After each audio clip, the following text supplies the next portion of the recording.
Krishna, dear Russian-speaking devotees. Very happy to be back with you again for our continued series on our beloved Sri Vrindavan Dham.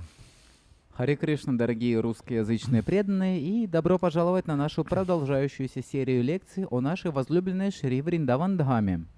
Namo Om Vishnupadaya Krishna Prishtaya Bhutale Srimati Bhaktivedanta Swaminiti Namane Namaste Saraswati Deve Gauravani Pacharine Nirvishesha Shunyavadi Paschatjadeshatarane.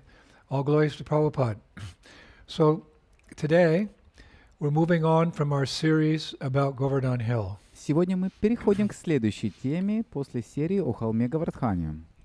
We've chosen a new pastime place, and that is the Forest of Camiavan. Мы выбрали новое место, где проходили лилы, и это лес Камьяван. When speaking about Kamyavan, the Adi Varaha Purana says, Когда речь заходит о Камьяване, в Ади Варахапуране говорится, and I quote, я процитирую, also called Kamavana, Kamyaka, and Kamyakavana, this fourth forest of Vrindavan qualifies pilgrims who visit to relish the Lord's abode by freeing them from all sinful reactions and blessing them with pure devotion. также называемый Камавана, Камьяка и Камьякавана, этот четвертый лес Вриндавана делает паломников, которые приходят туда, квалифицированными, чтобы насладиться обителью Господа, освобождая их от всех греховных реакций и благословляя чистой Of преданностью. course, we discussed the Forest of Camiavan in 3 lectures back in May. Конечно, мы обсуждали лес Камьяван в 3 лекциях в мае. But I came across more information by studying more information about Camiavan, which is really interesting. Но в своих исследованиях я нашел больше информации о Камьяване, которая действительно интересна. Actually, we could go on and speak for years just about one holy place in Vrindavan. На самом деле мы можем продолжать и говорить годами просто об одном святом месте во Вриндаване. But specifically about Camiavan, we hear from Narahari Chakravarti's Bhakti Ratnakara fifth wave. Но особенно о Камьяване мы слышим из Бхакти Ратнакары Нарахари Чакраварти в 5-й волне, Wherein Raghavacharya says, где Рагавачарья говорит, quote, Camiavan has so many holy places, it's impossible to mention them all. в Камьяване есть столько святых мест, что перечислить их все невозможно. So the bulk of this new information I found centers around the Pandavas when they were staying in Vrindavan during their 13-year exile. И основная часть информации, которую я нашел, касается пребывания пандавов в Камьяване во время их 13-летнего изгнания. The 5 Pandavas are Yudhishthir, Bhim, Arjuna, Nakula, and Sahadev. 5 пандавов — это Юдхиштхира, Бхима, Арджуна, Накула и Сахадева. And they actually lived in Vrindavan for a number of years. И на самом деле они жили во Вриндаване несколько лет, In the Kamyavan forest. в лесу Камьяван. You may remember we told the story of Dharmakund in Kamyavan where Yudhishthir successfully answered 100 questions posed by Yamaraj to bring his brothers back to life after they drank the water of that poisonous lake. Может быть, вы помните, что мы рассказывали историю о Дхармакунде в Камьяване, где Юдхиштхира успешно ответил на 100 вопросов, заданных Ямараджем, чтобы вернуть к жизни своих братьев после того, как они выпили воду из этого ядовитого озера. But there's much more to discuss. Но есть еще много, что можно обсудить. Because they lived in and out of Kamyavan for 13 years. Потому что они жили и в лесу, и за его пределами 13 лет. But we'll begin by discussing how these 5 Kshatriyas and their wife Draupadi, who were meant to live in royalty actually in nearby Indraprastha, how they ended up as forest dwellers in Vrindavan. Но мы начнем с обсуждения, как эти 5 кшатриев и их жена Драупади, которые должны были жить как цари в соседней Индрапрастхе, в конце концов стали лесными жителями поблизости во Of Вриндаване. course, I'd love to live in Kamyavan as a forest dweller. Конечно, я бы тоже хотел жить в Камьяване как лесной житель. But these were Kshatriyas, these were powerful men meant to rule the kingdom, and now they find themselves living like sadhus in Vrindavan. Но они кшатрии, они могущественные, они должны были править. Как они оказались подобными садху во So how Вриндаване? did they get there? И как же они попали туда? Well, to begin with, we know there was some animosity between the Pandavas and their cousin brothers, the Kauravas. Начнем с того, что мы знаем, что была вражда между пандавами и их двоюродными братьями, кауравами. Cousin brothers means that their fathers, Pandu and Dhritarashtra, were brothers. Двоюродные братья означает, что их отцы, Панду и Дритараштра, были братьями. So we won't go into detail about that, Мы не будем вдаваться в подробности об этом. except to say there was a lot of bitterness between the 5 Pandavas and the 100 cousin brothers, the Kauravas. Только скажем, что были сильные враждебные чувства между 5 пандавами и 100 их двоюродными братьями, кауравами. And it all culminated at one point in a gambling match. Все они достигли кульминации в какой-то момент в азартной игре. And the motto of that gambling match, so to speak, was winner takes all. In other words, one party wins everything, including the kingdom. С девизом «Победитель забирает все». Другими словами, одна сторона выигрывает все, включая царство. So as fate would have it, the five Pandava brothers, they lost the gambling match, and part of the deal was that whoever lost had to go in exile for 13 years. И согласно их судьбе, 5 братьев Пандавов проиграли, а часть договора заключалась в том, что кто бы ни проиграл, он должен был отправиться в изгнание на 13 And лет. afterwards they could come back, А после этого они могли вернуться. but in the 13th year they were supposed to remain incognito, not discovered. And if they were discovered, then they'd have to stay another 13 years. Но весь 13-й год они должны были оставаться инкогнито, необнаруженными. А если бы их обнаружили, то тогда им пришлось бы оставаться в изгнании еще 13 лет. So the Pandavas lost, and they had to leave the kingdom to live in the forest. Так что пандавы проиграли, и им пришлось покинуть царство и жить в лесу. So leaving aside their chariots and only carrying their weapons, Mahabharata says that they traveled in a westernly direction, passing through Kurukshetra. Итак, оставив свои колесницы и взяв с собой только оружие, Махабхарата говорит, что пандавы двигались в западном направлении, проходящем через Курукшетру. And after crossing several sacred rivers, including the Jamuna, they eventually came to the Kamyaka Forest. Kamyaka is another way of saying Kamyavan Forest. И после того, как они переправились через несколько священных рек, включая реку Ямуну, они в конце концов добрались до леса Камьяка. Камьяка — это другое название леса Камьяван. The Shastras say that they traveled for 3 days. Шастры говорят, что они путешествовали 3 дня. And that makes sense because they were coming from, not Indraprastha, they were coming from Hastinapur, the gambling match. So it makes sense. Vrindavan's not that far from present-day Delhi, you could say. И это логично, потому что они шли не из Индрапрастхи, а из Хастинапура после азартной игры, так что это имеет смысл, потому что можно сказать, что Вриндаван находится недалеко от современного Дели. The Shastra says that at that time they saw many ascetics living on the Jamuna's riverbanks. В Шастре говорится, что они видели много аскетов, подвижников, которые жили на берегах реки Ямуна. They were performing penances and austerities. Они совершали покаяние и аскезы. But it was getting dark, so as nighttime came upon them, they started going deeper into the forest to find a place to stay that night. С наступлением ночи они продолжали углубляться в лес в поисках места для ночлега. When suddenly they came upon a terrible Rakshasa who lived in Kamyavan. И неожиданно они встретили ужасного Ракшаса, который жил в Камьяване. Welcome to Kamyavan. Добро пожаловать в Камьяван. This demon was as tall as a tree.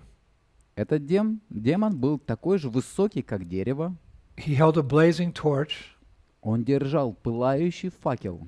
He had 8 fangs protruding from his open mouth. У него было 8 клыков, торчащих из его широко открытого рта. His eyes were the color of copper. Его глаза были цвета меди. And his flaming red hair stood erect. Его огненно-рыжие волосы стояли дыбом. and he was roaring like thunder, и он ревел, как гром, which quote Mahabharat, spread Rakshasa illusion everywhere.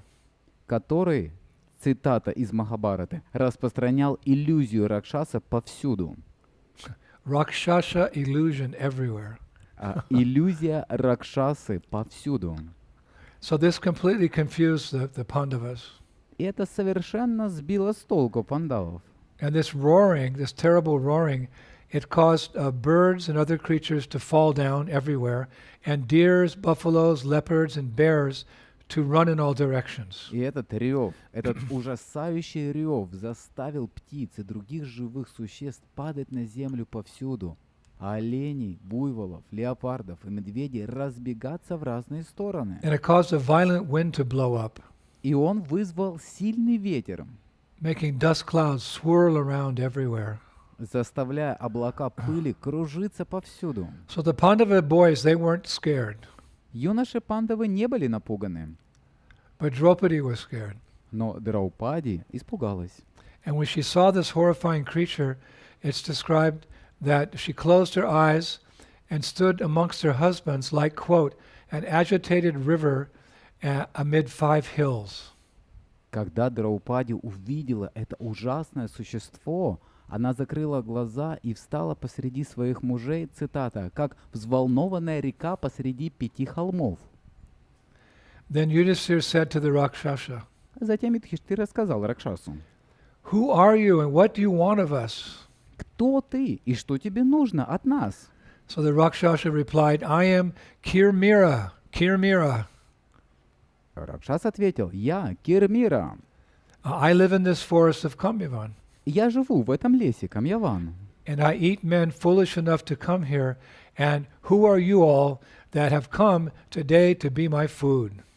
и я съедаю людей настолько глупых, чтобы прийти сюда. А кто вы такие, что пришли сюда сегодня, чтобы стать моей пищей?» So Yudhisthira said, we are the 5 sons of Pandu, Юдхиштхира ответил: «Мы 5 сыновей Панду, and we've been exiled from our kingdom, and we have come here to spend our time in the sacred forest of Camiavan. мы были изгнаны из нашего царства, и мы пришли сюда, чтобы провести время в этом священном лесу Камьяван». So the Rakshasa, he didn't want to waste any time.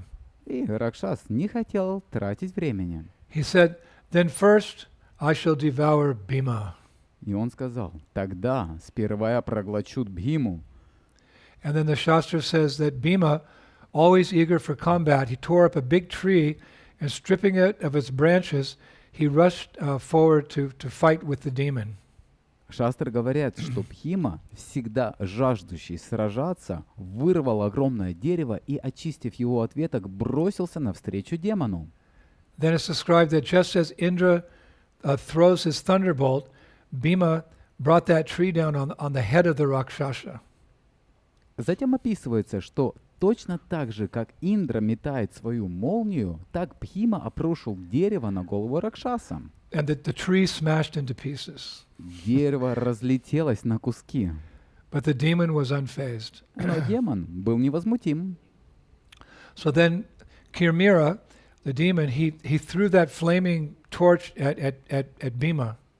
Затем демон Кирмира быстро кинул свой горящий факел в Бхиму. And Bhima just kind of fell to the ground very casually, lifted up his left foot, and kicked that flaming torch away. А Бхима будто просто как бы невзначай упал на землю, поднял свою левую ногу и пинком отшвырнул горящий факел. So then the Rakshasa, he took a big tree and he rushed towards Bhima. В этот момент Ракшас сам вырвал большое дерево и бросился на Бхиму. And for the next hour, you know, the demon and Bhima, they were picking up trees and smashing and picking up more trees and smashing each other. На протяжении следующего часа оба демона Бхима выдирали одно дерево за другим и швыряли их друг в друга. So finally, Bhima caught the Rakshasa, threw him down, and he held him by the waist, and he was shaking him as a tree is shaken by the wind. Наконец Бхима схватил Ракшаса, повалив его на землю, и схватил демона за талию. И он тряс его, подобно тому, как ветер сотрясает дерево. Placing his knees on the demon's chest, he strangled him. А затем, Поставив свои колени ему на грудь, он задушил его. So, yeah, welcome to Kamyavan. Добро пожаловать в Камьяван. So after that, the 5 Pandavas and Draupadi, they entered deeper into the forest, and the next morning they dressed themselves in deer skin, like sadhus do, and they built thatched huts to live in. После этого 5 пандавов и Драупади зашли глубже в лес, и на следующее утро они одели в оленьи шкуры и построили соломенные хижины, чтобы в них жить. And then I read it was very interesting that in the company of some brahmanas, pious brahmanas, they began to devote their time to sacrifice and study of the scripture. Далее интересно описывается, что в обществе браманов они начали посвящать свое время жертвоприношениям и изучению священных писаний. Just like in present times, many of us, our routine has changed, and we find ourselves sitting in one place, performing sacrifice and studying the scripture. History repeats itself. Так же, как в настоящее время, когда у многих из нас наша повседневная деятельность, рутина изменилась. Мы нашли себя сидящими на одном месте, совершающими жертвоприношения и изучающими священное писание. История Now, at повторяется. this time, Krishna was living in Dwarka. В то время Кришна жил в Двараке. And when he heard this news that the Pandavas had been exiled, and he decided to come and see them in the Kamyavan Forest in Vrindavan. И когда он услышал эти новости о том, что пандавы были изгнаны, он решил отправиться проведать их в лесу Камьяван во So he Вриндаване. took Balaram and Subhadra, and together they all came to Vrindavan. И он взял с собой Балараму и Субадру, и все вместе они отправились во Вриндаван. Now, when Krishna entered the forest of Kamyavan, it was a much different place than it was when he was a child sporting with the cowherd boys and the gopis. It was obviously different now. Теперь, когда Кришна вошел в лес Камьяван, это место очень отличалось от того, каким оно было, когда он был ребенком, резвящимся с мальчиками-пастушками и гопи. Теперь все было по-другому. A different mood because he came to see the Pandavas. Другое настроение, поскольку он пришел увидеться с пандавами, And previously he was with gopis. а раньше с гопи. Actually, Vishwanath Chakravarti Thakur writes about Krishna's pastimes with the gopis in Kamyavan. Шрила Вишванатха Чакраварти Тхакур пишет о лилах Кришны с гопи в Камьяване. He writes in Sri Braja Riti Chintamani, chapter 3. Он пишет в произведении Шри Враджа Рити Чинтамани, глава 3. It's really nectar. Это настоящий нектар. And I quote, Я процитирую. To the south and west of Nandishwara Hill is Kamyavan Forest and many other beautiful places where the divine couple enjoy confidential pastimes. К югу и западу от холма Нандишвара находится лес Камьяван и многие другие прекрасные места, где божественная чета наслаждалась сокровенными лилами. As Sri Sri Radha Madhava converse during their wonderful pastimes in Kamyavan, they manifest a transcendental sweetness that astonishes their gopi friends. Пока Шри Рада Мадава беседуют во время своих прекрасных лил в Камьяване, они проявляют трансцендентную сладость, которая удивляет их подруг гопи. Because of its many charming Kamya forests, groves and lakes where Lord Krishna relishes the sweetness of his pastimes, this place is known as Kamyavan.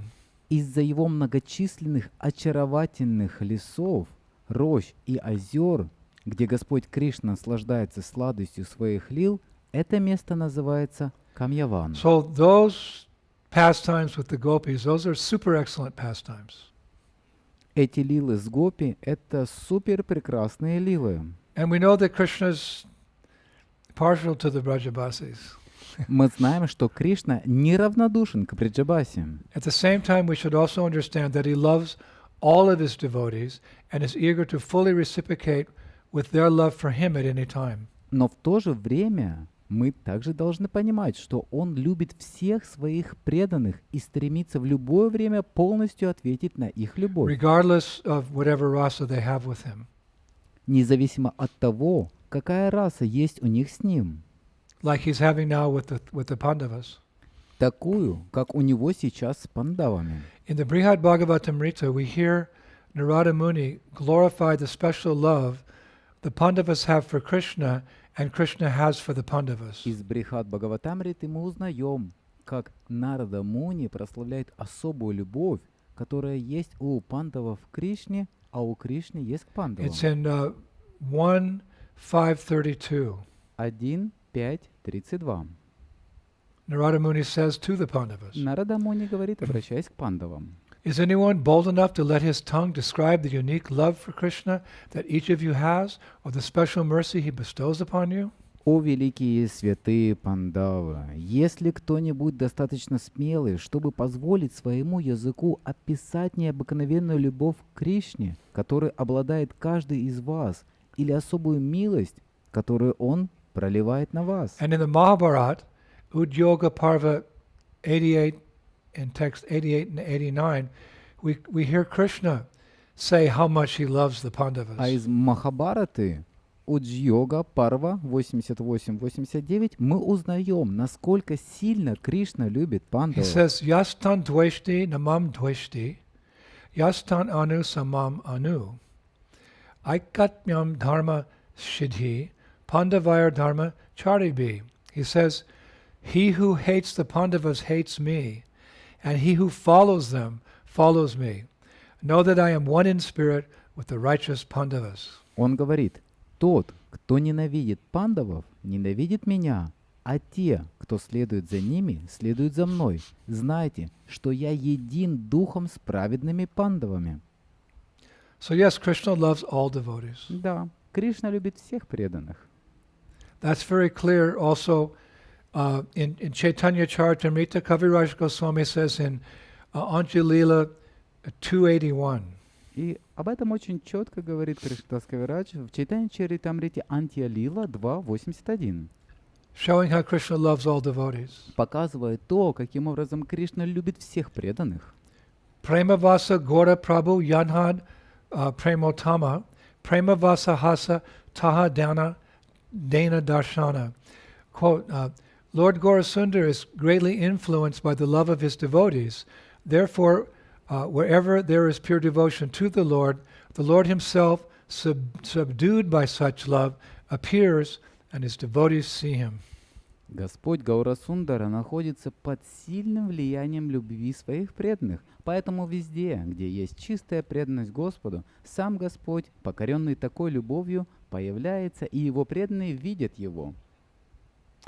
So Krishna is coming to see the Pandavas in Vrindavan. Поэтому Кришна отправился увидеть пандавов во Вриндаване.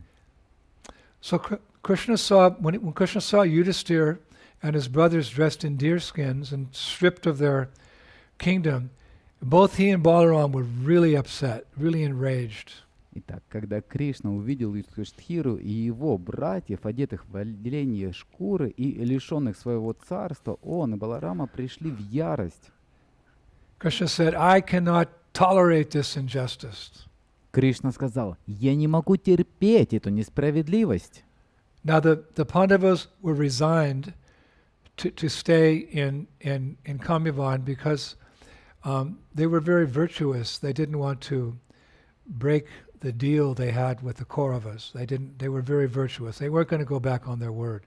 They decided to stay in Kamyavan. Пандавы смирились с тем, чтобы остаться в Камьяване, потому что они были очень добродетельны. Они не хотели нарушать договор, который у них был с Кауравами. Они были очень добродетельными. Они не должны были возвращаться согласно их обещанию. Они решили остаться в Камьяване. So Arjuna decided he wanted to calm Krishna down because there's nothing could be done. Арджуна хотел сейчас успокоить Кришну, потому что ничего нельзя было сделать. So he started glorifying Krishna. И он стал прославлять Кришну. He said, "Oh Krishna, as Narasingha, you slew the mighty Asura Hiranyakashipu. As Aditi's son, Vamana, you spanned the entire universe in 3 steps." О Кришна, как Нрисимха ты сразил могущественного Асура Хираньякашипу, как сын Адити, Вамана, ты охватил всю вселенную в 3 шага. O soul of all beings, covering the heavens, you dwell in the body of the sun and imbue him with your own effulgence. О душа всех существ, покрывающая небеса, ты пребываешь в теле солнца и наполняешь его своим собственным сиянием. O Krishna, there's no limit to your glories. «О, Кришна, твоей славе нет предела». So, but Draupadi approached him in a little bit of a different mood because, you know, her husbands were all strong warriors, but she was a delicate princess, so she was a little bit anxious being in the forest. So she approached Krishna with a desire for his protection. Но Драупади обратилась к нему немного в другом настроении, потому что вы знаете, что ее мужья были очень сильными воинами, но она была нежной принцессой, поэтому она была немного встревожена, находясь в лесу. Поэтому она обратилась к нему, желая его защиты. So she said, "My dear beloved Krishna, Она сказала: «Мой дорогой возлюбленный Кришна, you are the refuge of all ascetics and sages. ты прибежище всех аскетов и мудрецов. Even as children sport with their toys, you sport with the celestials." Как дети резвятся со своими игрушками, так ты резвишься с небожителями. Those seeking your protection are never overcome by calamity. Того, кто ищет твоей защиты, никогда не одолеет беда. O Krishna, you are my only shelter, О, Кришна, ты мое единственное прибежище. and I request your protection for 4 reasons. И я прошу твоей защиты по 4 причинам. Number 1, due to our family relationship. Во-первых, из-за наших семейных отношений. Number 2, because of our friendship. Во-вторых, из-за нашей дружбы. Number 3, the respect you bear for me. В-третьих, из-за уважения, которое ты питаешь ко мне. And number 4, by the fact that you're my Lord. И в-четвертых, потому что ты мой Господь. So Krishna replied И Кришна ответил to Draupadi, Драупади: O fair lady, do not grieve. I shall do for you and the Pandavas whatever lies within my power. «О, прекрасная женщина, не горюй! Я сделаю для тебя и для Пандавов все, что в моих силах. The heavens may fall and the Himalayan mountains may move, the earth may be spent and the ocean may dry up, but know for certain, O Draupadi, that my words will never prove false." Небеса могут упасть, а Гималаи сдвинутся.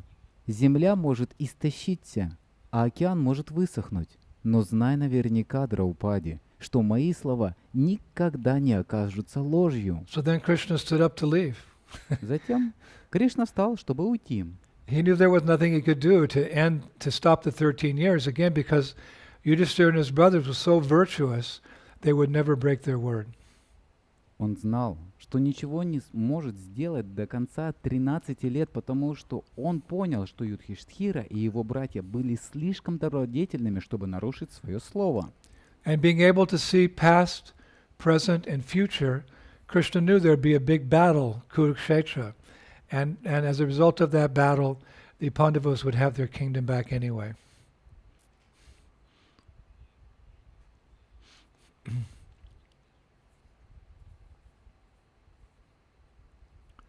So then Krishna left the Kamyavan forest, Затем Кришна покинул Камьяван лес described on a golden chariot which shone like the sun.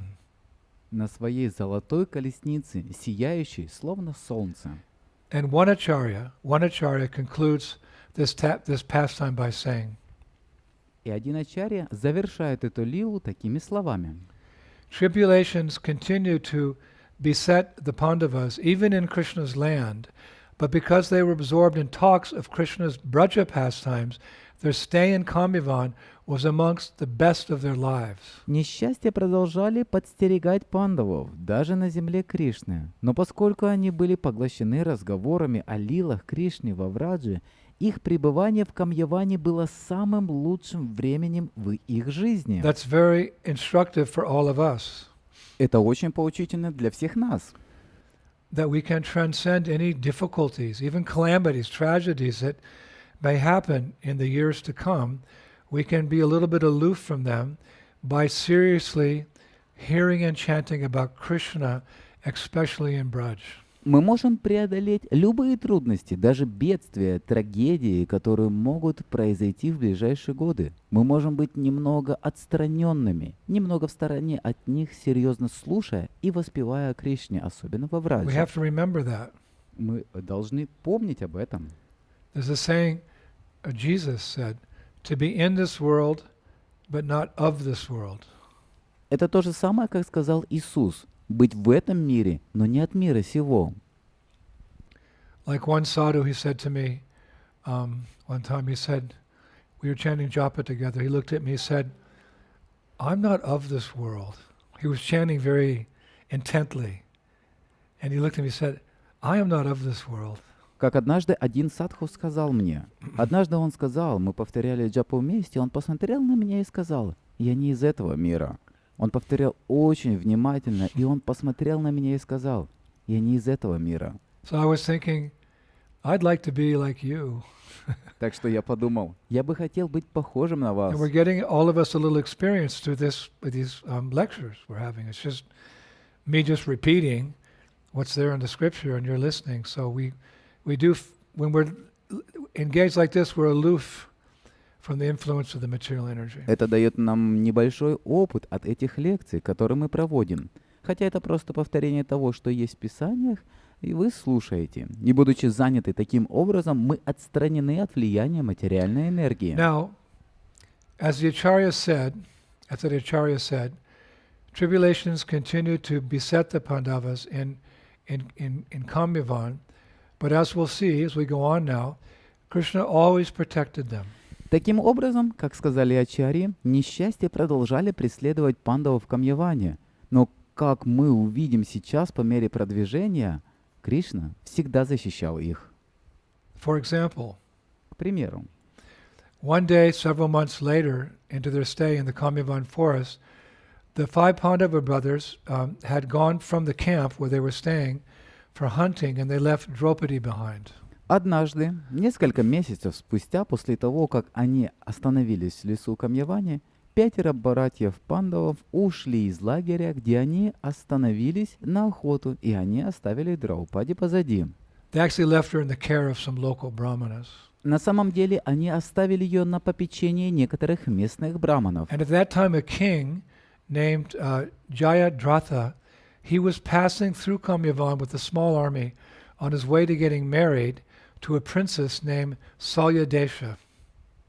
В то время царь по имени Джаядратха проходил через Камьяван с небольшой армией, направляясь на свадьбу с принцессой по имени Сальядеша. Now, as he's going through, he saw Draupadi picking flowers, and he became lusty after her. Проходя через лес, он увидел Драупади, собирающую цветы, и он испытал к ней вожделение. So as I was reading that, I was thinking, who's Jayadrath? Who's Jayadrath? Пока я читал это, я думал, кто такой Джаядратха? And I started doing some research, and I was surprised when I came upon a very lengthy purport, almost 2,000 words, by Prabhupada in the Bhagavatam, where he describes who this Jayadratha is, like 2,000 words about Jayadrath. И я начал проводить некоторые исследования, и я был удивлен, когда обнаружил очень длинный комментарий Прабхупады, почти 2000 слов в Бхагаватам, где он описывает, кто такой этот Джаядратха. 2000 слов о Джаядратхе. It's Bhagavatam 1:15, text number 16, just description of a few persons, but 2,000 words about Jayadrath. Это Бхагаватам 1.15, текст 16, описание двух личностей, но 2000 слов у Джаядратхи. And there Prabhupada writes that Jayadrath was the king of Sindhu Desh, which is modern-day Pakistan. И Шрила Прабхупада пишет, что Джаядратха был царем Сидху-Деша, что является современным Пакистаном. And he was present at the Swayamvara ceremony of Draupadi. И он присутствовал на церемонии Сваямвары Драупади. A Swayamvara ceremony is when a number of Kshatriyas, they fight to win a girl's hand. Церемония Сваямвары — это когда несколько кшатриев сражаются за руку девушки. But at Draupadi's Swayamvara, obviously Jayadrath didn't get to marry Draupadi. Но на Сваямваре Драупади Джаядратхе не удалось официально жениться на Драупади. But from that time on, he was always thinking about her and how he could get in contact with her. Но с тех пор он все время думал о ней, как ему с ней встретиться. So now he saw her in the Kamyavan forest, and he was like shocked. И вот теперь он увидел ее в лесу Камьяван. Он был словно в шоке. So he sent one of his ministers, his name was Koti Shasha, with a letter with a marriage proposal to Draupadi.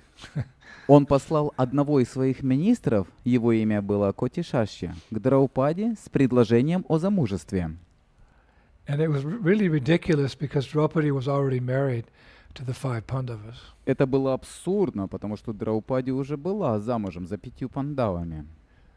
So let's hear from Prabhupada from that purport. И давайте же услышим от Шрилы Прабхупады из этого комментария. Prabhupada writes, Draupadi at once vehemently refused the proposal of marriage, but Jayadratha was so much attracted by the beauty of Draupadi that he tried again and again, every time he was refused by Draupadi. Драупади сразу же категорически отвергла это предложение, но Джаядратха был так привлечен красотой Драупади, что пытался снова и снова, и каждый раз Драупади ему отказывала. Then Prabhupada continues. И Прабхупада продолжает.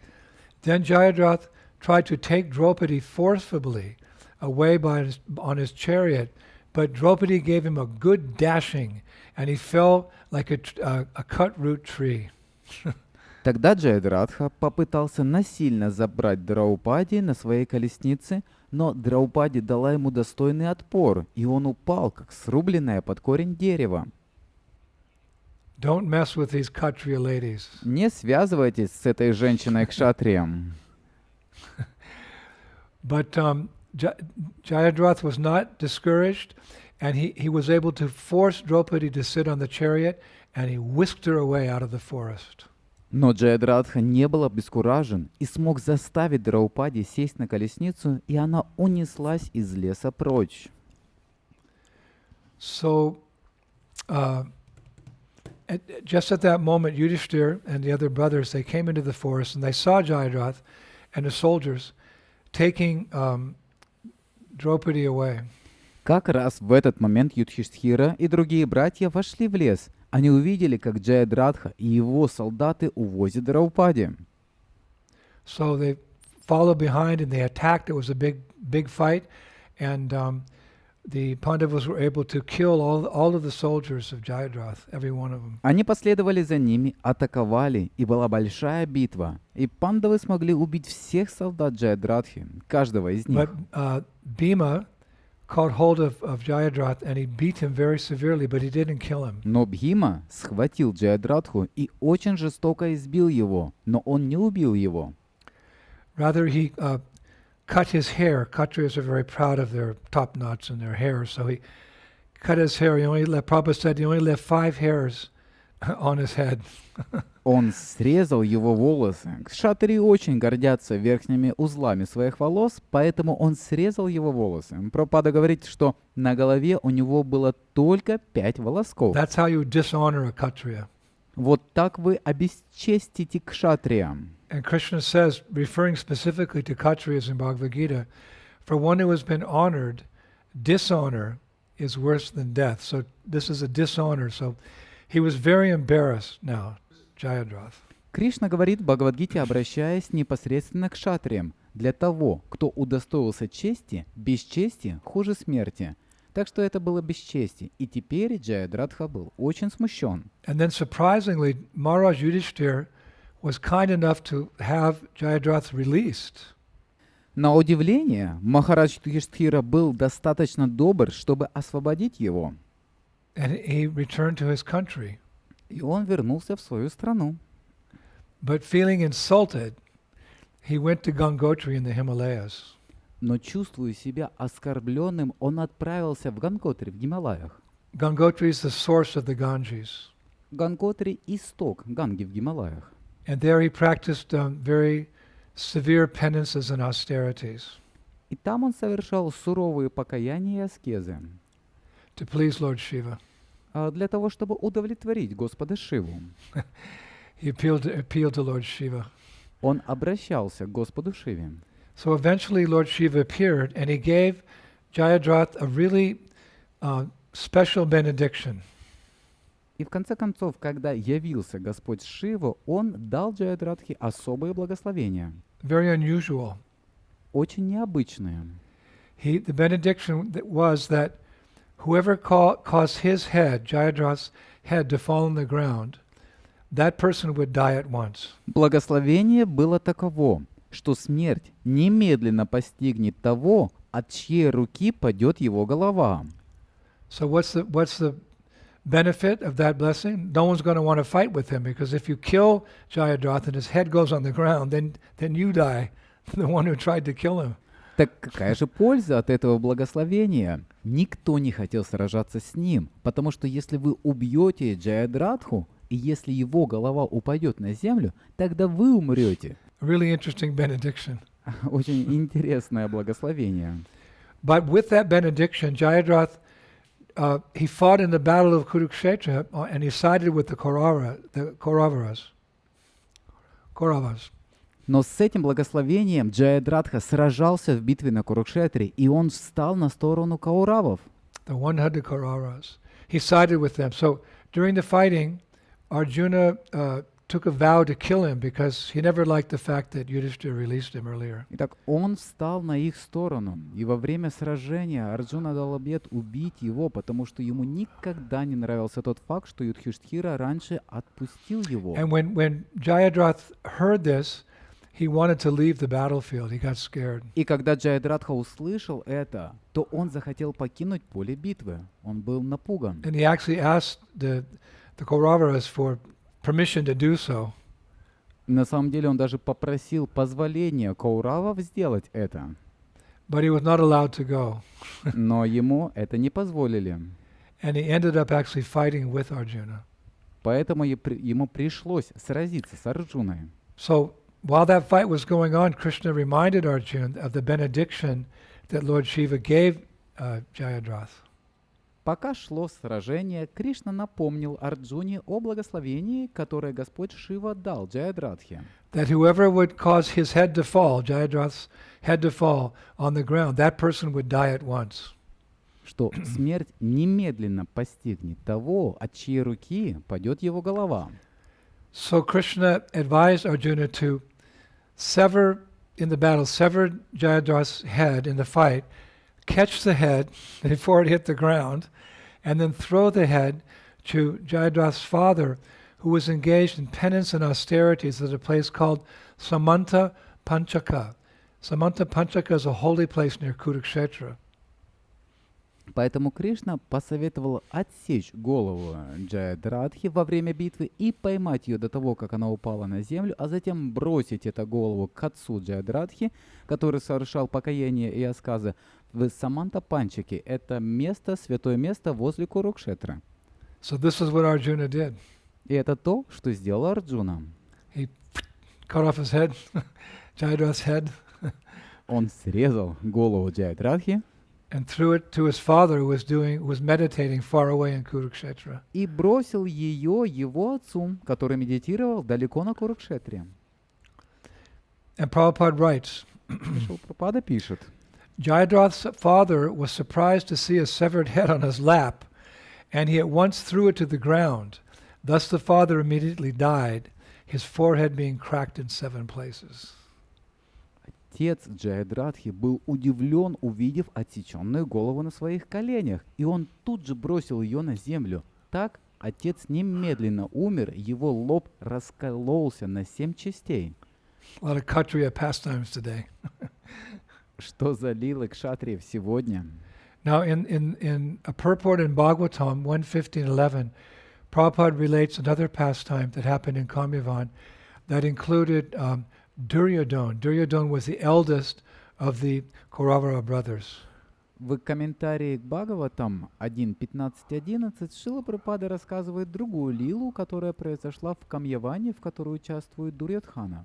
Дурьодхана был старшим из Of all братьев. those 100 brothers, Duryodhana, he was the most inimical towards the Pandavas. Из всех этих братьев Дурьодхана был больше всех настроен против пандавов. So even though they'd been sent into exile, he wanted to cause them more misery. Несмотря на то, что они находились в изгнании, он хотел еще больше страданий навлечь на их голову. So one time,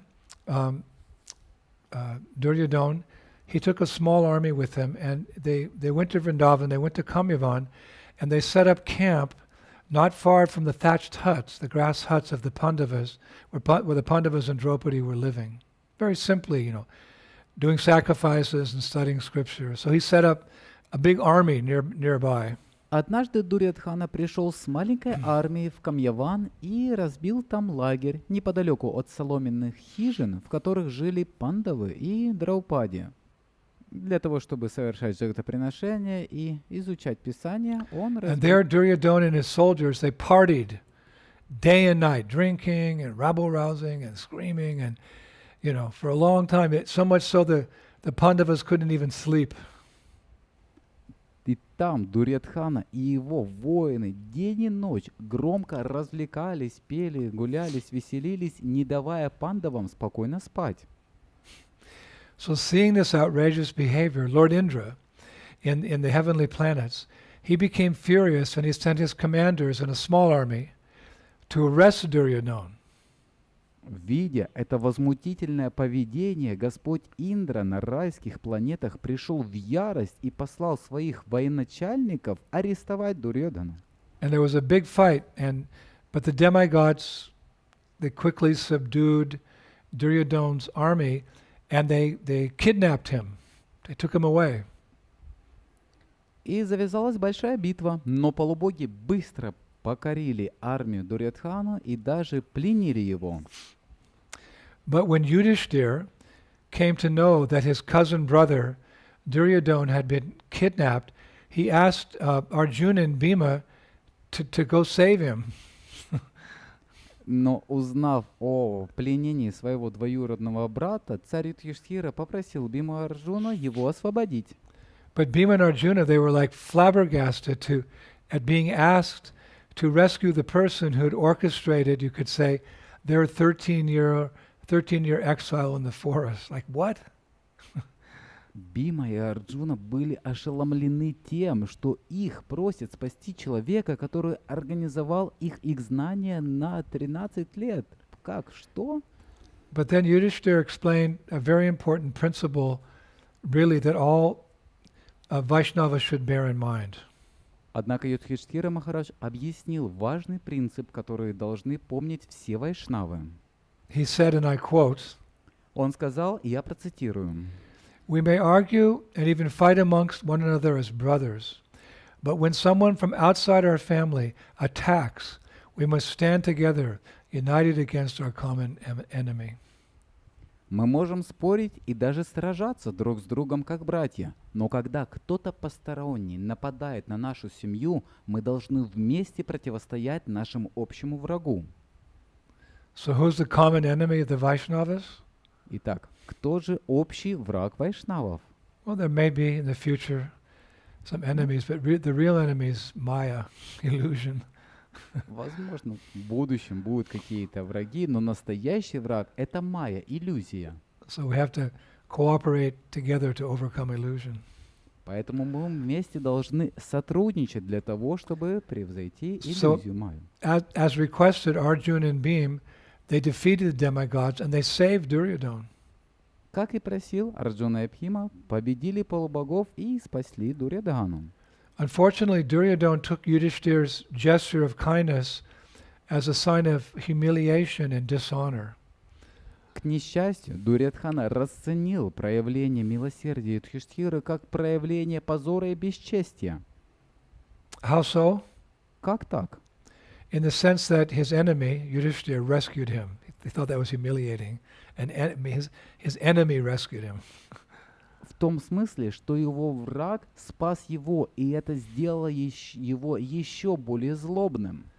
And so it's described he became even more venomous. И описывается, что он стал еще более злобным.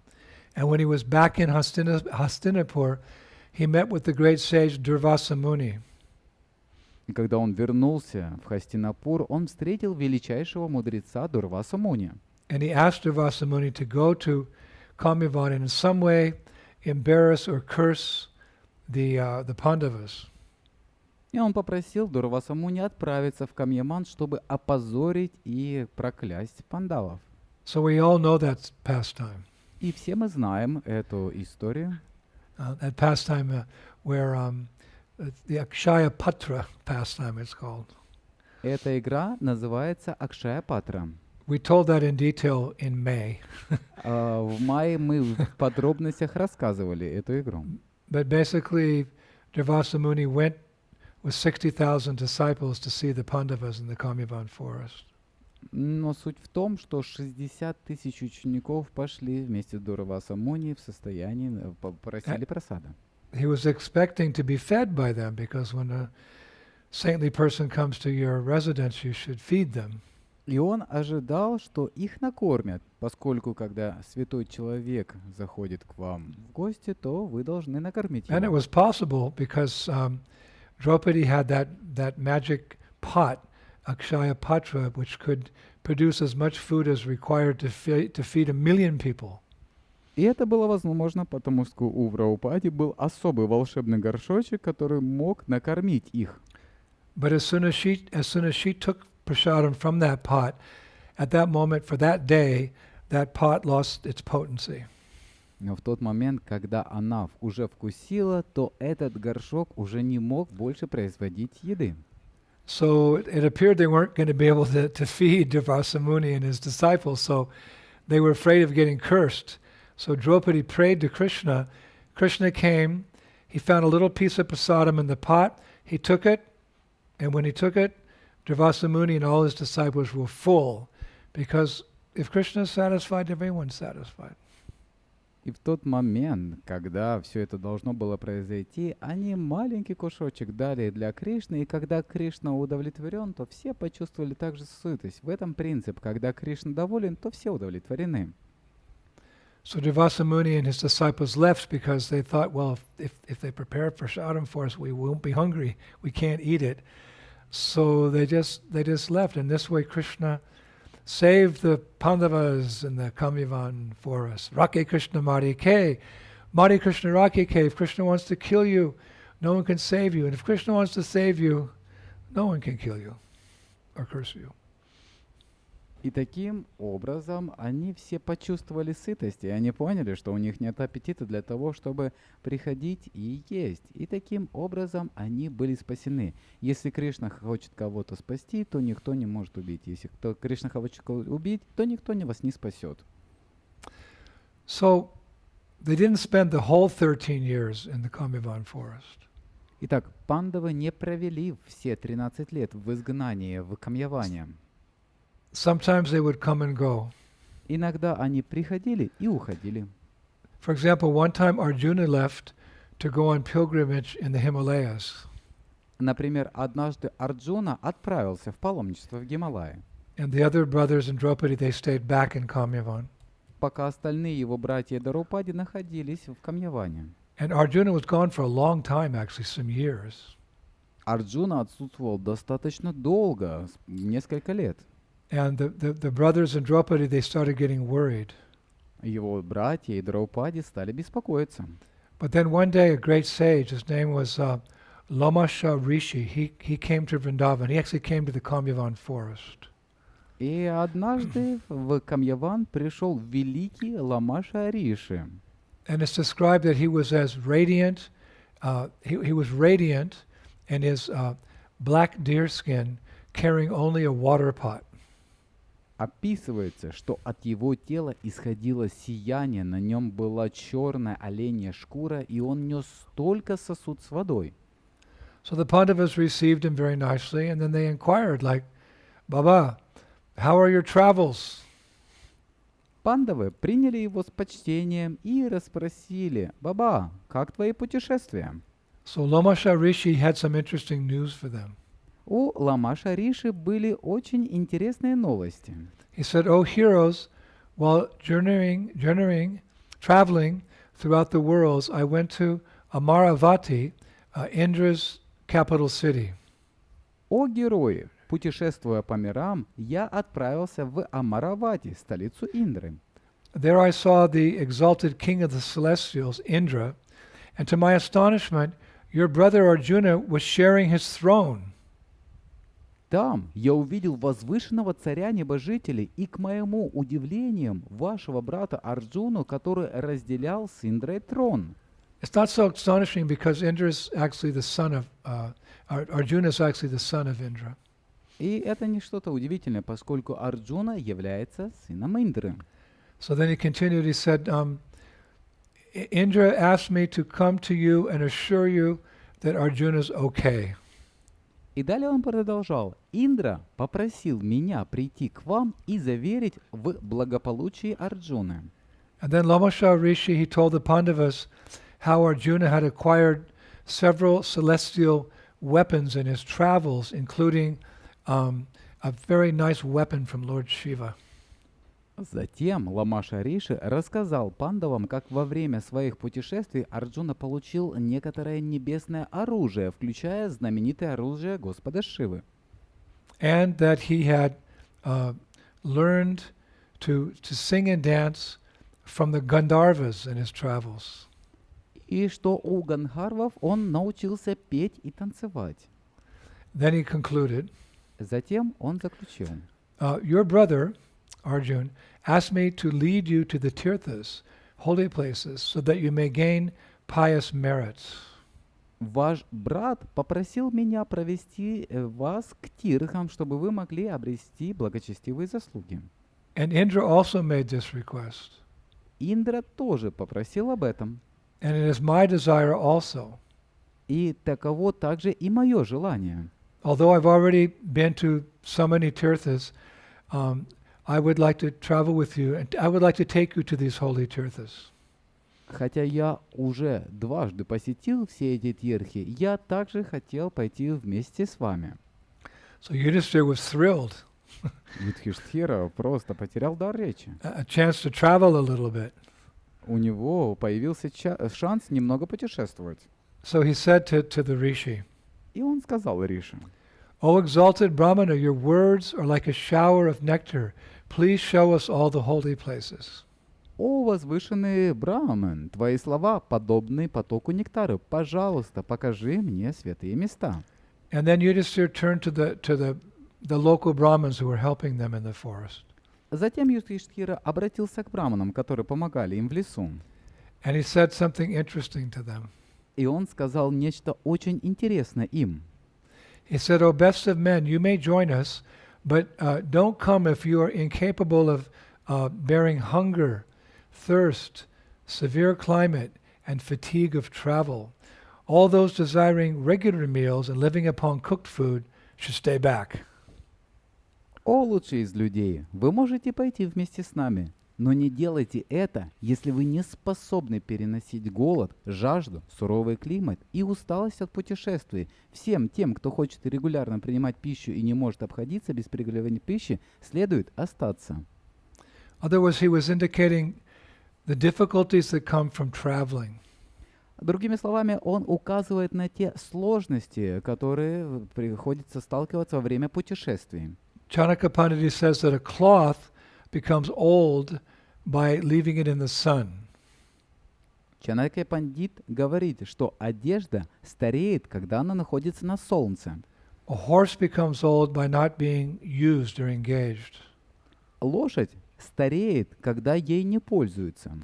A woman becomes old by lack of attention from her husband. Женщина стареет, когда не получает внимания своего мужа. And a man becomes old by traveling. И мужчина стареет во время путешествий. Of course, if you travel in Krishna consciousness for the higher purpose of enlightening people, the difficulties that you experience while traveling fade in comparison to the joy you get from sharing Krishna consciousness with the people of the world. Конечно, если вы путешествуете в сознании Кришны с высшей целью просвещать людей, то трудности, которые вы испытываете во время путешествия, блекнут по сравнению с радостью, которую вы получаете от того, что делитесь сознаниями Кришны с людьми со всего мира. And that reminds me of a letter that Prabhupada wrote to one of my godbrothers, Prabhu Vishnu Prabhu, in 1973.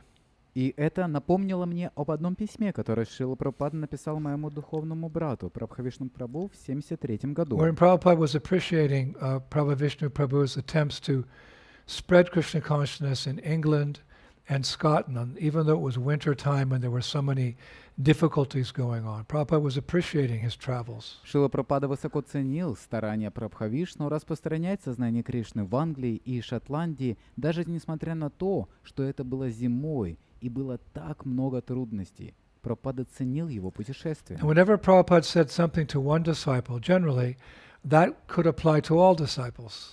И всякий раз, когда Прабхупада говорил что-то одному ученику, обычно это относилось ко всем ученикам. So what Prabhupada wrote to Prabhavishnu Prabhu has always been a great source of inspiration for me as a traveling preacher in our movement for 50 years, actually. Так, то, что Шрила Прабхупада написал ему, является большим вдохновением для меня во время путешествий уже на протяжении 50 лет. What Prabhupada said is kind of, I take it like my mission statement in life. То, что сказал Прабхупада, я воспринимаю как миссию своей жизни. A mission statement is described as a single sentence or a paragraph that's used to explain one's purpose for being or his purpose for existing in this world. Определение миссии описывается в одном предложении или коротком абзаце, в котором излагается цель бытия или существования в этом мире. So what Prabhupada wrote to Prabhavishnu, I take that like as my mission statement in life. It's as good as Shastra for me. И то, что Шрила Прабхупада написал Прабхавишну, я принимаю это как моя миссия жизни, и для меня это равноценно шастрам. Difficult to travel, but the joy is there because you're serving your guru. Путешествовать — это сложно, но зато радостно, потому что вы служите своему гуру. I love this letter. Я люблю это письмо. So here it is. I'll recite it for you. И вот оно. Я прочту его для вас. My dear Prabhavishnu, please accept my blessings. I beg to acknowledge receipt of your letter dated January 1st, 1973. Мой дорогой Прабхавишну, пожалуйста, прими мои благословения. Я подтверждаю получение твоего письма от 1 января 1973 года. And I'm very glad to hear from you the wonderful news of your traveling party in England. Я очень рад услышать от тебя о замечательной новости о путешествующей группе в Англии. I think the people of that place are becoming more and more inclined for this Krishna conscious movement, for they're inviting you to stay in their houses, they are taking books, and sometimes they are becoming devotees. Я думаю, что люди в этой стране становятся все более и более предрасположенными к этому движению сознания Кришны, потому что они приглашают вас в свои дома, они берут книги и иногда становятся преданными. All of these are very encouraging signs for me. Все это для меня очень обнадеживающие знаки. So simply go on in this way, stopping in every village and city of England and Scotland, distribute books and hold Sankirtan processions, answer their questions, distribute prasadam wherever possible, and then request the townspeople to arrange some engagements for speaking in their schools or in someone's home or in a community hall. Просто продолжайте таким же образом, останавливаясь в каждой деревне и городе в Англии и Шотландии, распространяйте книги и проводите санкиртану, отвечайте на их вопросы, распространяйте просад везде, где можно, а затем попросите горожан устроить несколько встреч для программ в школе или в чем-то доме или зале. In this way, remain always without anxiety for destination and comfortable situations. Relying only on the mercy of Krishna for your plan, just go on preaching his message and selling his books wherever there is interest. Таким образом, никогда не беспокойтесь по поводу вашего следующего места назначения и комфортных условий. Полагайтесь только на милость Кришны в своих планах и просто продолжайте проповедовать его послание и распространять его книгу повсюду, где появляется интерес. I can understand that it is not an easy matter to travel extensively over long periods of time without proper food or rest, and sometimes it must be very cold there also. But still, because you are getting so much enjoyment, spiritual enjoyment from it, it seems like play to you, like play. And it is. И я понимаю, что длительные путешествия на далекие расстояния — это непростая задача для полноценного питания, отдыха, а иногда также бывает очень холодно. Но все же, поскольку вы получаете столько удовольствия, духовного удовольствия от этого, это кажется вам игрой. Это кажется как вам игрой. This is the advanced stage of spiritual life, never attained even by the greatest yogis and so-called gyanis. Let any man see our devotees working so hard for Krishna and say that they are not better than any millions of so-called yogis and transcendentalists. This is my challenge. Jai Srila Prabhupada. Это продвинутая стадия духовной жизни, которую не достигают даже величайшие йоги и так называемые гьяни. Пусть любой человек увидит, как наши преданные так усердно трудятся для Кришны и скажет, что они не лучше, чем какие-либо миллионы так называемых йогов и трансценденталистов. Это мой вызов. Вся слава Шриле Прабхупаде. Because you are rightly understanding through your personal realization this philosophy of Krishna consciousness, therefore in such a short time you have surpassed all the stages of yoga processes to come to the highest point of surrendering to Krishna. Поскольку ты правильно понимаешь благодаря своей личной реализации эту философию сознания Кришны, поэтому за такое короткое время ты преодолел все этапы процессов йоги с целью достичь наивысшего уровня предания Кришне. That I can very much appreciate. And thank you very much for helping me this way and hoping this meets you and the other men of your party in the best of health and spirits. Your ever well-wisher, A.C. Bhaktivedanta Swami, Srila Prabhupada Ki.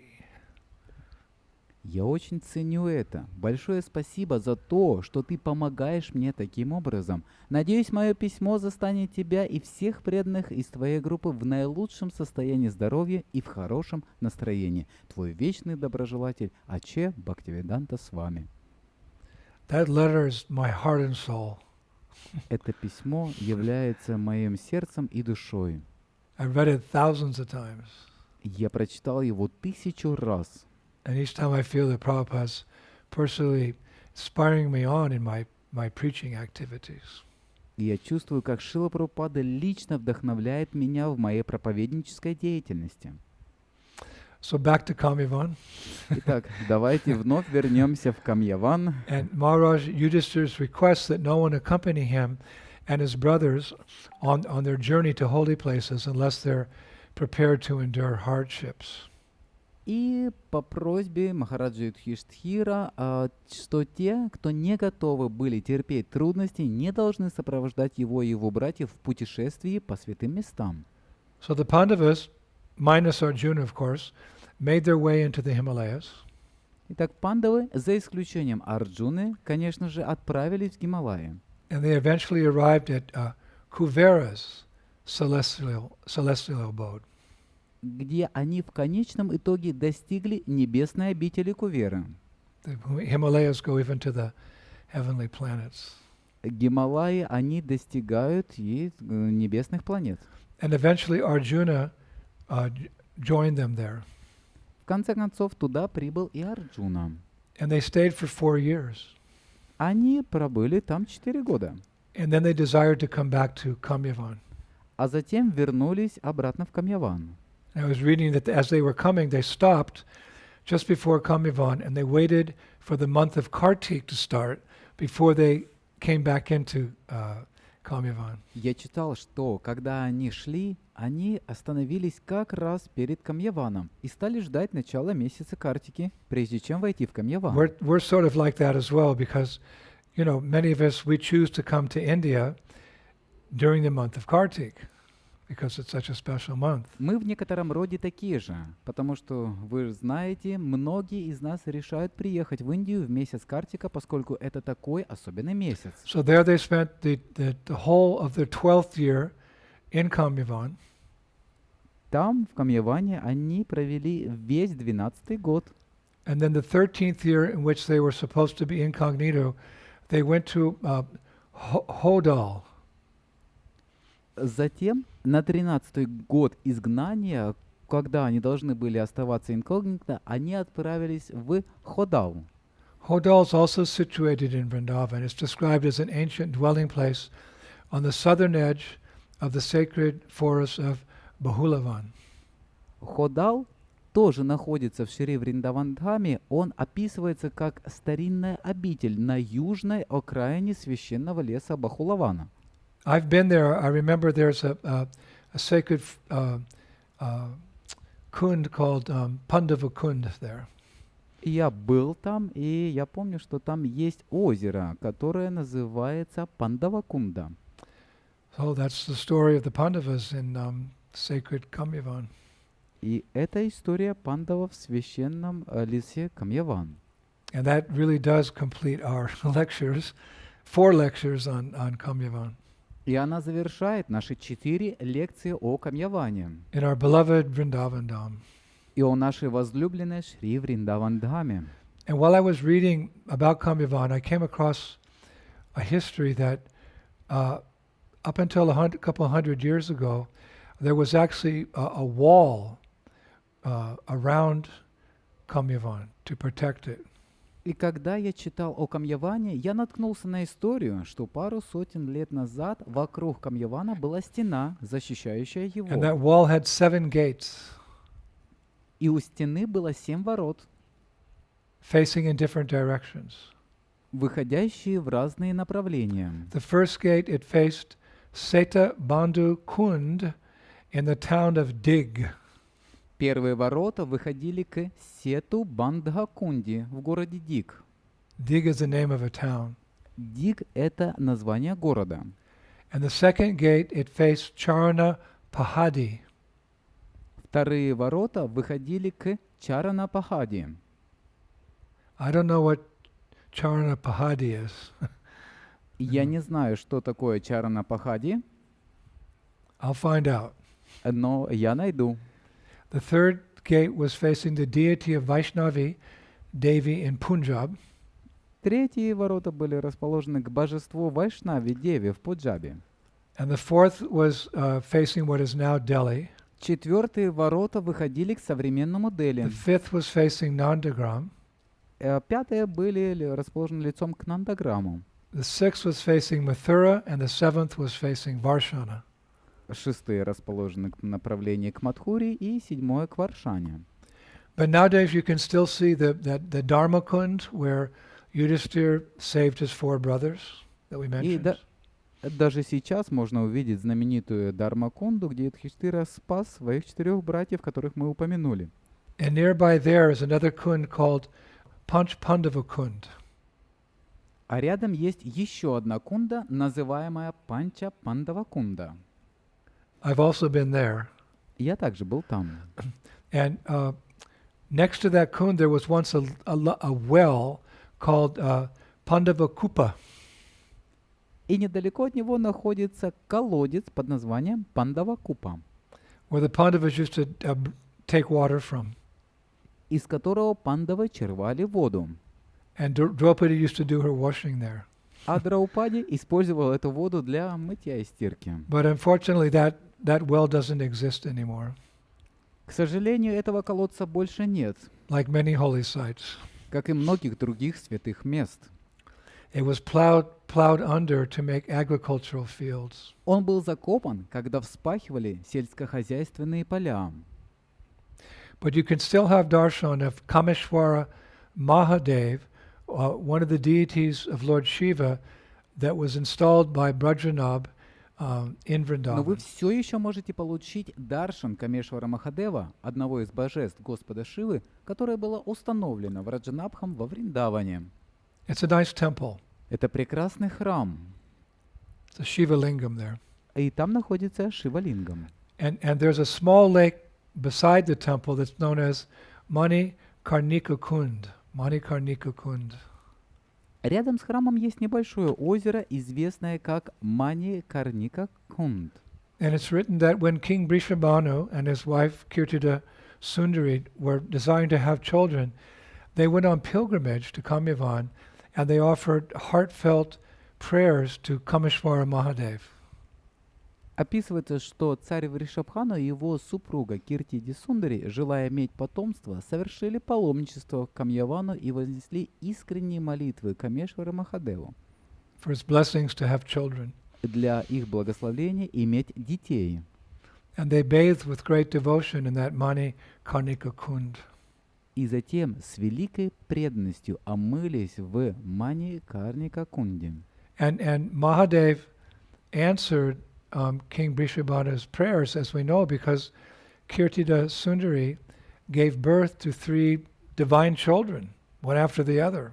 И Махадев ответил на молитвы царя Вришабхану, как мы знаем, потому что Киртида Сундари родила одного за другим 3 божественных детей.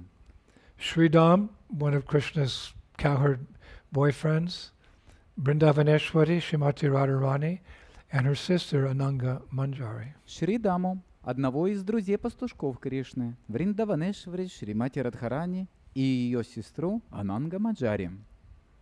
All very intimately connected to Krishna and his pastimes. Все они связаны с Господом Кришной любовными узами.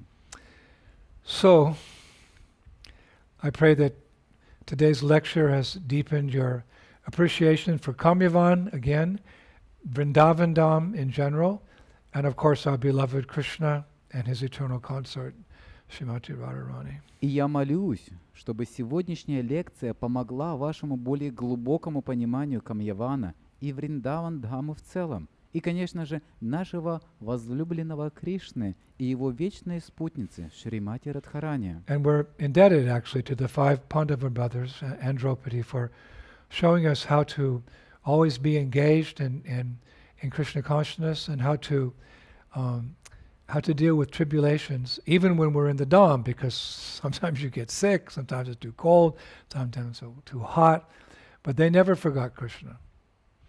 So we can take inspiration from the 5 Pandava brothers. И мы действительно в долгу перед 5 братьями Пандавами и Драупади за то, что они показали нам, как всегда быть вовлеченным в сознание Кришны и как справляться с невзгодами, даже когда мы находимся в Дхаме, потому что иногда вы болеете, иногда слишком холодно, иногда слишком жарко, но они никогда не забывали Кришну. Мы можем черпать вдохновение у 5 братьев Пандавов и Драупади. And actually, in a lecture Prabhupada gave in Los Angeles on December 25th, Christmas Day, on Srimad Bhagavatam, he mentions the Pandavas and how dear they were to Krishna and how we should follow in their footsteps. На самом деле, в лекции, которую Прабхупада прочитал в Лос-Анджелесе 25 декабря на Рождество по Шримад Бхагаватам, он упоминает пандавов и то, как они были дороги Кришне и как мы должны идти по их стопам. Prabhupada said, Шрила Прабхупада сказал, so the Pandavas, always they were thinking of Krishna while they were eating, while they were sitting, while they were sleeping, while they were talking, while they were fighting. Krishna. Итак, пандавы всегда думали о Кришне, когда они ели, сидели, спали, разговаривали, сражались, они думали о Кришне. This is Krishna consciousness. Это сознание Кришны. When Arjuna was fighting, so there was also Krishna. Когда Арджуна сражался, Кришна также находился рядом. Krishna was his friend. Кришна был его другом. Krishna was always talking with Arjuna, always staying with him. They were sleeping together. They were eating together. Кришна всегда разговаривал с ним. Кришна был рядом с ним. Они вместе ели и вместе спали. Prabhupada's words. Это слова Шрилы Прабхупады. And Prabhupada went on to say that we can also be with Krishna all the Sure. time. Шрила Прабхупада сказал, что мы тоже всегда можем быть с Кришной. Prabhupada said in that lecture. Шрила Прабхупада сказал в этой лекции. So anyone can do that. It is possible. Каждый может сделать это. Это возможно. If you become devotee of Krishna, then you can live with Krishna, face to face, talk with Krishna, eat with Krishna, dance with Krishna, even in this life. Если вы станете преданным Кришне, то вы сможете жить с Кришной лицом к лицу, разговаривать с Кришной, есть с Кришной, танцевать с Кришной, даже уже в этой жизни. And then he says again, even in this life, 2 times. И далее он 2 раза повторяет, даже в этой жизни. Because Krishna is omnipotent, Prabhupada said, if you are really devotee of Krishna, he will talk with you, he will dance with you, he will eat with you, everything. Потому что Кришна всемогущ, говорит Шрила Прабхупада. Если вы действительно преданы Кришне, Он будет разговаривать с вами, Он будет танцевать с вами, Он будет есть с вами, Он все будет делать вместе с вами. So you have to be really, have a really strong desire to be like that. Поэтому у вас должно быть очень сильное желание быть таким. Sometimes devotees, they kind of become weak in their desire. Иногда это желание у преданных становится слабым. Due to past conditioning, material desires deep in the heart, whatever. Из-за прошлой обусловленности, ввиду материальных желаний, которые находятся глубоко в сердце, что угодно. But we should never give up. Но мы никогда не должны сдаваться. We just have to remain strict in our practices, and we have to never give up hope. Мы должны стараться быть строгими в нашей практике и никогда не терять надежду. And this is very nicely described by Srila Vishwanath Chakravarti Thakur in the final verse of his Sri Shankalpa Kalpadruma. Это замечательно описывается Шрила Вишванатха Чакраварти Тхакура в последнем стихе его произведения Шри Санкалпы Калпадрума. Verse 104. Стих 104. And we'll finish with that verse today. И сегодня мы закончим этим стихом. Get some direction from him so that one day we can live eternally in Sri Vrindavan Dham, maybe in the Kamyavan Forest. Получить указание от него, чтобы в один прекрасный день мы могли вечно пребывать в Шри Вриндаван Дхаме, может быть, в лесу Камьяван. Here's his words of wisdom. Вот его слова мудрости. Giving up all other desires, worship Vrindavan, the bestower of prema. Отказавшись от всех других желаний, поклоняйся Вриндавану, дарующему прему. If you do not have a taste for the rasa of the ocean of pastimes of Radha and Krishna, at least do not give up the desire for it. Если у тебя нет вкуса к расе океана игр Радхи и Кришны, не отказывайся хотя бы от желания обрести этот вкус. O faithless inclinations of my heart, always take shelter of the desire tree of vows. О неверные наклонности моего сердца, всегда принимайте прибежище у древа обетов. Thank you to Srila Vishwanath Chakravarti Thakur for always enlightening us with his divine words of wisdom. So many times in the last few months, he's been enlightening us. Спасибо Шриле Вишванатху Чакраварти Тхакуру за то, что он всегда просветлял нас своими божественными словами мудрости так много раз за последние несколько Special месяцев. thank you today to the 5 Pandava brothers and to Mother Draupadi. Особое спасибо сегодня 5 пандавам и матери Драупади. Thank you to Prabhupada.